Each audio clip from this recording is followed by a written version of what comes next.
Coach, you have an experienced team. I mean, a lot of guys have started and played games, but what's the value of that in a transition year? Kind of, I mean, are you evaluating like that, or you're like?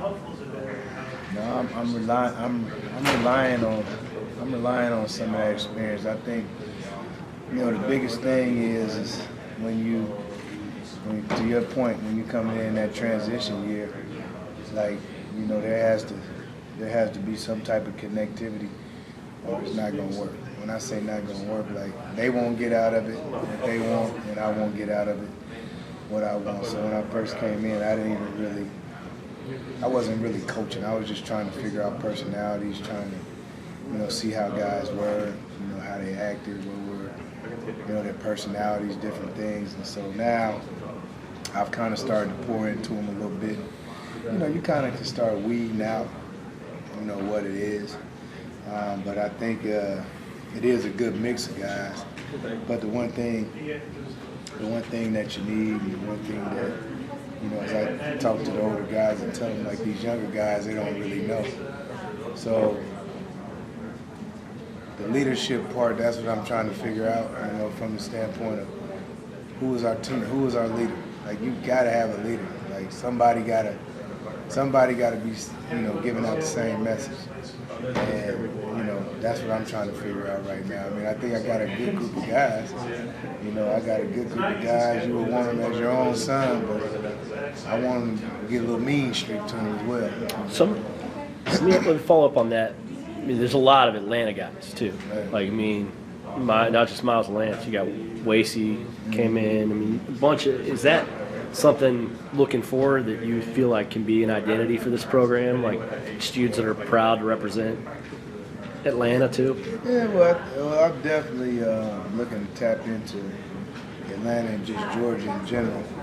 I still think you got to go get players from other places, though. So the whole team won't be from Georgia, but we'll try to get our imprint of guys from there. But I think I take Wasey as an example. He's been really good so far. And I think he's at home. When I say at home, just means he's comfortable. There's a way you have to go about kids nowadays. I think that with each one of these guys, you got to show them that you care before they're going to play for you. I don't care what nobody says. Because I just left the pros. It's no different. Like, if you bullshitting guys, they're going to read that. You know what I mean? So, I think he's been really good. I think he's a byproduct of kind of what I've been preaching. But the buy-in is not going to come unless you're wrapping your arms around these guys. Coach, what are your thoughts about the whole conference realignment with Pac-10? You played in that conference. I'm sure you have seen that reason now. It's going to be pretty much cease to exist next year. Right. Do you have any thoughts of the whole situation? I mean, me personally, I think it's insanity. I mean, I just think it's going to be a long flight. Cal, Stanford, you're going to the Bay. I mean, I know you're a West Coast guy, but from Georgia to that and then back and the class, it just doesn't seem. Well, I mean, it's a 5-hour flight, regardless. It's a 5-hour flight. Private, commercial, it's 5 hours. It don't matter. But I think, I think that it adds value. I think that, just with the whole realignment, the way I see realignment is, it's kind of, I don't think the ACC and the other Power 5 conferences are losing a bit, but I think, me being a West Coast guy, I just feel like there's no more West Coast basketball. Like right now today, nobody's talking about it, right? There's only 2 Power 5 West Coast teams, Washington State and Oregon State. Who, quote unquote, you consider Power 5 type schools: Gonzaga, St. Mary's, San Diego State. You maybe take 1 or 2 other teams from other conferences that you might put out there, man. Everybody else coming out west. So the thing about it is, I think like what's going to have to happen. I think you'll see recruiting change. I think you'll see staff change. I think you'll see more players from West going East, South. I think you'll see more coaches coming this way as well because it just makes more sense. So I just, I think for how we're used to seeing, basketball, football, and all those things, I think it's forever changed. And I don't think realignment is going to stop there. I think it's going to keep on. I think it's going to keep on going. But you do need to know this though. I hold the record for most points by an opponent at Naples Pavilion. and it ain't gonna get broke. not in today's basketball, because these dudes don't know how to score. So at 45 points, so you can go look that up now. Mike Montgomery said it was the best performance he ever seen. The process as a player, and now as a head coach and everything, how do you see the recruiting process change with NIL in place now, and then also transfer portal? It's changed a lot. Money obviously has changed. But just in general, I think like people think there ain't nothing perfect. When a kid picks the college, he got to go put in some work. And the sad part about it is that what nobody's talked about. We talk about NIL. Here goes my opinion on NIL, right? Nobody has said anything about the kid that underachieves. So it's just a matter of time before you guys start finding out these numbers. And then the kid that underachieves, basically it's paid to play now, so you don't report this. So there's a responsibility. See, this is the part that we missing. And this is the part that I think that, we should be helping them with. There's a responsibility with money. The NFL, NBA, professional baseball, all the different things, it's a responsibility to getting paid. Just because they're kids, you can't give them a pass. They're getting paid too. And then the NCAA haven't implemented any rules. I almost feel like they did it on purpose. You can't implement something and don't implement rules. So what they did was they put a bunch of money in the neighborhood and they said everybody go get it with no rules. I'll shoot you to get the money. And now they want somebody else to make the rules for them. Yes. What rules would you add? What rules would you add, or what rules would be a head start toward getting implemented? You gotta put in some work to get some money. You can't just get some money. Like if your ranking say you on the initial, if your ranking says this is what you are, you tier the money on the initial, and then how you play moving forward dictates what you get moving forward. So if you outplay your money, you get more money. Now you don't limit that. Now it's on the school. But on the initial, we don't know what that looks like, because as much as we want to say things are given, nothing's a given, right? So I just think like there's no rules to it. So I think like for me, I can't lead with money. I got to know somebody wants to play for me first. Because if we lead with money, it's a transactional relationship. I don't want that, because I can't coach it, And so I think that the way, I'm not against NIL. Kids should be getting money, but the way it was implemented was poorly done. What drew you to Georgia Tech? I'm sorry, Zay. What drew you to come to Georgia Tech? Atlanta. I'm well, thank you. Just had a couple of questions for you. Georgia Tech, the institution, and the ACC. That's why I came. I had a really good job. I tell people this all the time. I tended to lean towards me being more of a professional coach than coming back to college. I didn't think after that first year, I didn't think I would ever come back to college unless it was the right job. But this checked a lot of the boxes. It made it easier for me. You're sitting on a pretty deep talent pool there in the Atlanta area too. How important is it to tap into that? Because a lot of your predecessors have not been able to get top players to stay in. That's for sure. Well, it's not easy now. You got to convince these guys. And even though Atlanta's a great city, just like with anybody, you might want to leave. You know, sometimes you just want to see something else. And you know, I do a pretty good job within the city. You know, actually the first kid I ever recruited when I was in college, when I was at Memphis, went to Southwest Cab High School in Decatur. So you know, I know a lot of people there. I'm a relationship guy, so Your sons went to high school there, didn't they? Yeah. So I got 2 boys, and you know, they went to high school in Atlanta. So I mean, I got a lot of history there. What would you say your favorite part of practice is? My favorite part of practice? Teaching, just whatever that might be. I just like teaching. And a lot of that has to do with, you know, it's like if you got kids, like, they don't know what they don't know.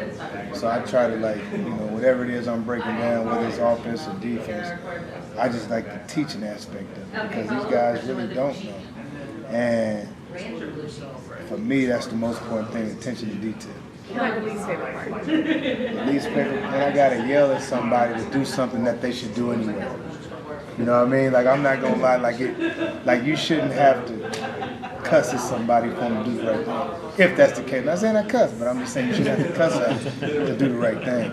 And so I don't understand that part. You know, because when I was growing up, you did what you were supposed to do, and you never got a pat on the back, because it was just you become a creature of habit, and you just do those things instinctively each and every day. What did you learn in your secret scrimmage? I know you guys don't love talking about that stuff, but what did you learn? And obviously you had 2 top guys out, but like, what did you learn from it? I learned that we can shoot when the lights come on. Now we got to get some fans in the stands, but I did learn we can shoot when the lights come on.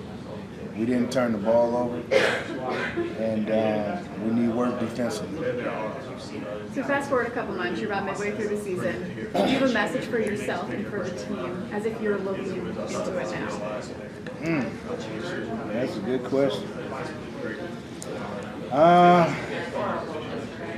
You know what I would say is just keep honoring that process, just the process. I'm a process-driven guy. Don't skip steps in that process. It's just so important to me. It wouldn't matter if I was 4-11 or 11-4 at that time, but it's just you gotta honor that process, because you know, as a CEO, you gotta manage it. Like if we were to jump out 11-4, now I'm managing success. If we were to be 4-11, now I'm managing expectations. And so you gotta be ready to do both, but the process never changes. You know what I mean? So whatever that looks like, it's all about the process. As a coach, do you have any pre-game rituals or superstitions? I just fast. I fast a lot. I don't really like eating on game day. Yeah, it's just hard to eat. You know, I get that nervous twitch. Do you have a big meal or something that you eat afterwards, after the game? It just depends. I don't really eat late. I mean, I eat something, but you know, I don't really. Game days is weird. Even when I played, they were weird. I didn't really do a whole lot of eating. So nothing's changed pretty much, but I don't really have. I mean, just no eating. I don't do too much eating on game day. I eat after. I'll eat every other day, just not game day. Daniel, you mentioned the ACC was a draw, coaching in the ACC. You know, the league for so long, much of its identity was tied up in kind of like the sideline guys. You know, the Hall of Famers of Krzyzewski and Roy Williams, Jim Boeheim. So you're joining a league that's kind of in a little bit of an interesting state with these guys leaving and new people coming in, younger coaches. Kind of, what is your thoughts about where the league stands amid some of these guys stepping away? I mean, to the outside, it's probably a lot of uncertainty. And I would be lying if I didn't say that didn't make it a lot easier to step into the job. You know, because where the job at Tech is today compared to 4 years ago, had I walked into the league, like it looked totally different. So, you know, with so many new coaches in the league, I think that this is the first time in a long time. You know, let me say this first. To me, Duke and Carolina are always going to be Duke and Carolina. I don't think that changes. But I think, like, as you see with the successes that Jim has had in Miami, like, you know, he's building. You know, they become one of the top tier programs here over the course of the last 4-5 years, and I just think like it's open to emerge. It's open to emerge. If you just build it the right way, it's open to emerge. You know what I mean? Because the NIL money has changed a lot of different things. I think that's working in people's favor. You talked about not your preference being recruiting high school kids and kids you have relationships with prior being the guys that you build the core of your team around. But where do you stand like on the one and done type kids, and is it get old, stay old? Like where are you kind of fit in that? I love it. See, for me, like, and most people think I'm crazy when I say this. Like, I don't care about winning and losing. Like, I ain't scared to get fired. So you're gonna have jobs, you're gonna have success. I'm not scared of that. And I'm also, from a one and done standpoint, when you think about talking about one and done and getting talented kids, the reason I'm not scared of that is because you're gonna win. Because if these kids is coming, you're gonna win, right? But at the end of the day, to me, it's more about seeing kids succeed than having my own individual success. I always say this, right? To me, when I look at coaching, like coaches have good years, they get extensions. You can have a team full of good players and they don't be pros, so who really won? Like at the end of the day, like to me, everybody got to get rewarded the same way. And when I look at one and done, that's just a notch for the program. And again, everybody getting what they want out of that. And I think this is to me what coaching is everybody getting out of it what they want. You know what I mean? Because again, it's no good for me if I win and I'm getting extensions, coaches getting raises, and then the kids not getting nothing. So I want to see those kids be successful as they can be. Hey, my name is Brett Franklin, and I appreciate the effort that you put in trying to contact me this summer. And I hate that we weren't able to cross paths. But no, I want you to know that it's very much appreciated because you really went above and beyond the call of duty. So, Glad so I just wanted to make sure I introduced myself and said hello and wished you best of luck, man. I'm sorry. So you talked about go ahead. What players are standing out in practice?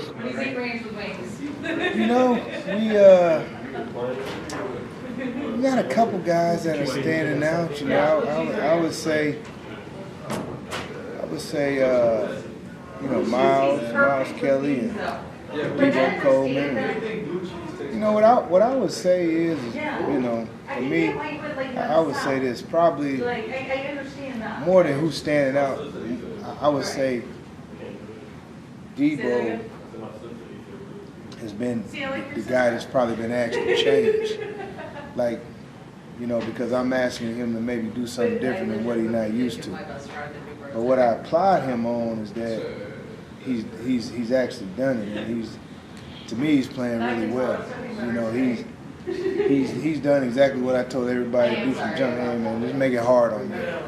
Gotta make it hard on me. Don't make it easy on me. You know what I mean? And I think that he's bought in, he's shooting the ball well, he's trying to do things that maybe he hasn't been asked before, but he's done a great job, so I don't have an MVP, but I would say Debo's been right there. I would say, in terms of consistency, I would say Kawasi's been the most consistent. And when I say the most consistent for me, that don't always mean you're the best player, but that means you're doing your job and being in the right place and being in the right position all the time. It's always amazing. Most of the time, the player that you think about, right? The best players on your team, you usually don't yell his name a lot because I coach my best player, right? But then the other guys that kind of fall in line, you think about it like the guys who you don't call their name a lot sometimes it's just because they're just consistent. You know what you're going to get from them each and every day, if that makes sense. And I think probably Wasey's been, in terms of consistency, whether it doesn't have anything to do with making a missing a shot. It's just, him doing the right things. And Debo been right. I would say Debo been right there with him. Okay. You talked about NIL earlier and made some great points. Part of your job's also to be a fundraiser now with that. How does that go? Like, is it grassroots? Is it reaching out to corporate people? Like, how do you do it within the framework of trying to help with Techway or whatever the organizations are? Well, the big thing about it, and the best thing about it, I think that, you know, Jay and those guys do a good job. And so they call me in on a need-be basis, you know, and you know, so far so good with the whole NIL piece. But it's definitely, you know, it's definitely different. You know, I just, you know, look, man, I'm all for kids. I'm all for kids getting paid. I just think the model's bad. The model and the way they're doing it, man, it's not sustainable. Like, everybody gonna go out of business and bankrupt. Like, you can't, you know, you can't. I mean, you can. You have to, but you can't ask the people that's putting holes in the ground and helping building the buildings, and then come back and be like, hey, can I get $400,000? I'm trying to raise funds. Like, people with money didn't get rich by giving it away like that. Then they tell you can't write the bread off. So what are we doing? Like, it's just the model is the model. Look, again, I say it. I am all for kids getting paid. I'm not anti-kid getting paid. They should get something. But it's just the model and the structure has to be different. It does. Does it give you a different perspective as a guy that made money and became comfortable and probably was smart with your money on how to approach these people too? And because it is hard to get someone to give money away, like for something that is not necessarily a tangible result for. Yeah, well, you know, that's the thing. And you know, when you know, usually if you ask somebody for some money, they're gonna give you a lecture. If you come with a plan, they're gonna say how much you need. But my point is that if you can't write it off, and what are we doing at the end of the day? Yeah. Like, you gotta have billionaires in your stable, and even they might not give it to you because, you know, they got other things, other interests. But I you know, I mean, this raising money is raising money, and you got to go out there and do it, and then, you know, from there, you know, you just hope that people understand, you know, what the NIL is about. So you try to explain to them as much as you can, you know, what this looks like. And you know, we've been doing well. I think Jay and those guys have done a great job, and I think that they'll continue to do a great job. But somehow, some way, you know, within these rules, they got to make it easier on institutions and the athletic directors and the people that are going out there to fundraise to be able to, you know, generate the interest to want to donate and give and understand it's for a better cause. But we essentially in a pay-for-play type of environment. And you saying I can't benefit off because I'm not writing nothing off. I mean, I'm just saying, like, you got to make it make sense after a while. Kelly got you going there, man. Yeah. Got you fired up. You know what I mean? It's just, you got to make it make sense. That's crazy. You know, it's just, and then at the end of the day, with nobody not saying, man, the NCAA still ain't giving no money up. They getting all the money. That's what I'm saying. So you can't. It's not a sustainable. It just don't even make sense. And then there's nothing tying the kid to the money you give them either, so they can leave at their will and go wherever they want. Well, with that being said, you're 100% right. But with that being said, if a kid don't play well, we don't got to give them the money. That's true. So I'm just saying that it's almost like that's what I'm saying. Man, this is like a movie.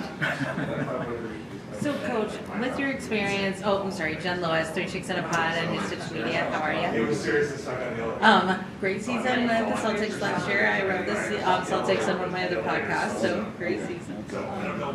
But with your experience in the NBA and NIL, not a lot of universities, I don't think, or I don't know, but have they been putting in any, like, fiduciaries to help the kids learn how to manage their money or to manage their money for them, or giving like personal finance classes or getting them with lawyers and CPAs, things like that? Yeah, well, you know, again, that's a broader question, and that's why I say what I said, because like there's been no rules implemented, so you know, the way we're going about it is yeah, there are people that come and talk to them, but not in depth. Right. You know, you know, what you're talking about is really a little more in depth. So I think we set them up for failure, you know, in a lot of ways, because I said to myself, man, if I would have had access to the money that these kids had access at the same age, I would have spent it all. The second piece is that there's nobody that I was around that even had that kind of money, so they couldn't tell me what to do with the money. So now you're going in there and you trusting people that you don't know. They can tell you anything. And so I think like, you know, that's why there has to be certain things in place. It's almost like you know, there's only so much kids need. If you're making real money, you should put 70% of that money away, and then it should be made that they can only take up to 30. Agreed. It should be made that way. It shouldn't be their choice to say, I want it. It should be made to be that way, so they'll have something to fall back to when it's all said and done. Oh, 100%, because we look at professional athletes, and so many professional athletes go broke. Guys that are making money. Yeah. And these guys got hired professionals. Yeah. And still go broke. That's what I'm trying to say. No, I agree with you. Like, it makes me sad. Do you and Bonzi like tell people? I know you know 100 horror stories of guys that work at blue collar jobs or whatever, like went broke. Well, you know, I tell them, but you know, They don't want to listen. hey man, I had one of my kids walk in with a Louis pouch on the other day. I mean, what can I do? I mean, he had on the Murray sweats, man. Them sweats cost like $1,500. So let me ask you this, Coach, with, you know, the portal and NIL and all of that, what is that doing to high school kids in terms of, you know, hope for them for the future? You know what I'm trying to get at? Like, I mean, if they see the transfer portal and kids are going from point A to point B and they feel like they're losing their chance, what do you say to encourage kids in high school that maybe feel that? I think that the high school kids should learn a lot, but I also think like it's no game. If you know where you want to go, man, go. See, all the days I'm gonna drag out this process and all that, man, I ain't got time. You don't got time for that no more. When you don't want to deal with the kid, I'll just wait for the portal to come out. I can get another kid. You know what I mean? Like, so I think that the one thing that's happened to high school kids is just from like my experience is they gotta quit overthinking. When they know where they want to go, you gotta just go with it. Period. You know, and then I think that they won't lose out. And when you see somebody trying to invest, I always say, at least have two. Because if you like this one, have one to compare it to. You know, if you got 3 or 4, then cool. But you got to be able to make that decision. I think like a lot of kids and parents, they overthink it. Going forward, are we looking at point guard gonna be like you, or are you looking for point guards and like away from you? Or the only one thing? I mean, you know, it's not even that it's one me. It's just that to put in that type of work, man. You know, you don't see it too often. But I'm just looking for a point guard. Honestly, I'm looking for a point guard who can really pass the ball. You know, pass the ball, share the ball, but can score when he need to. You know what I mean? And that for me is what I'm looking for. You know, I've tended to struggle a little bit at point guard, to be honest with you, because I've always found myself trying to find the next me. I'm not going to do that now. Yeah, what would you say the biggest difference is in coaching a pro versus coaching a college kid and kind of that process? The mentality. Most pros, they already have a great feel for the game. They already know who they are as players. You know, they're getting paid, and so they tend to be more